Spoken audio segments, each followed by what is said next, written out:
looks like some stress-free weather over the next couple of days. Now, we've all heard that stress can affect your health, but did you know that it can also affect your physical appearance?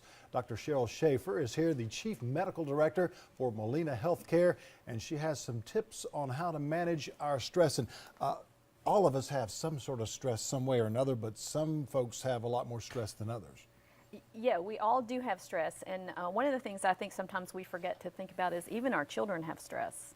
I mean, we all have some kind of stress, sort of routine, job stress, financial stress, how do we get everything done in a day stress. Relationship stress. Relationship stress. Oh my gosh, and then yes. there's the end of a relationship, divorce, job change, death in the family, all the way up to the severe traumatic stress like being in a major accident, a war or a natural disaster. But one of the things we often forget is that algebra test that your third grader's taking today is very stressful for the third grader. Oh, I can imagine. Now, how does stress affect our health? And I guess just our physical being, our outer health, but also our inner health. Yeah, everyone centers their stress in some way. Some people tend to get headaches, some people get belly pain, abdominal pain, some people have back pain, some people may have itchy skin. And when you're under more stress than usual, those things can be multiplied. Your pain can be much worse, your rash is much worse, you get more headaches. So it's really important to manage your stress, because when you see your doctor and he or she says, well, it's just stress. Well, it isn't just stress, because the stress is really making all of those other things that you have much worse. And it can also make your outside appearance, your physical appearance, look even worse in a lot of ways, because you're stressed out about something, you're not sleeping right, the bags are packed and The they're getting bags get lower and worse. lower. Yeah. You're not sleeping generally, you're not eating right, you're not exercising right, and all of that fatigue and stress shows up in your face. And just if you're in pain, you know, you're not, Oh yeah. posture is poor.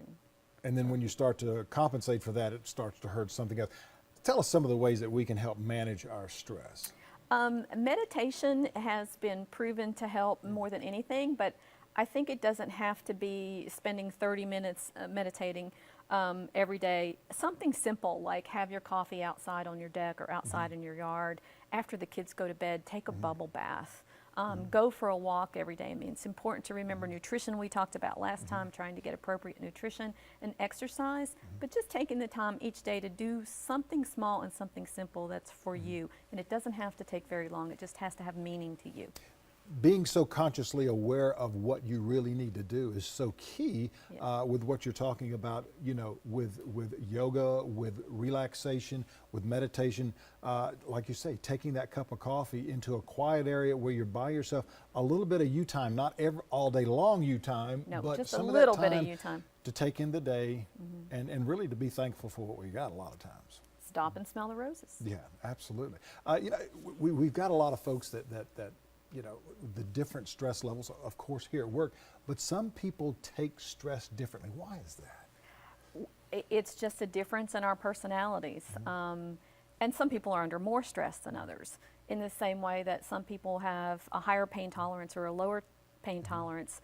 Many people, especially those of us who are type A control freaks, if we feel like we don't have control or we don't have control of the stress, I think that affects us, some of us more than others. Oh yeah. Important to remember that if you've had a couple of weeks where you simply can't cope, you simply feel like you can't get out of bed, you're either angry all the time or crying all the time, probably time to talk to your doctor. Yeah, See time to how make you that can, phone call. Time to make the phone call. Get an appointment. And not to be embarrassed about that, because a lot of people do have stress problems, and to handle stress, I know some folks that just literally fly off the handle at the littlest thing. Right. And you're going, why are you getting so upset? But then there's some people that don't get upset, but then you see some stuff boiling inside them, and all of a sudden it comes out all at one time. Those people who internalize, yes. Yeah. How do you relieve stress? How do you relax, deal with stress?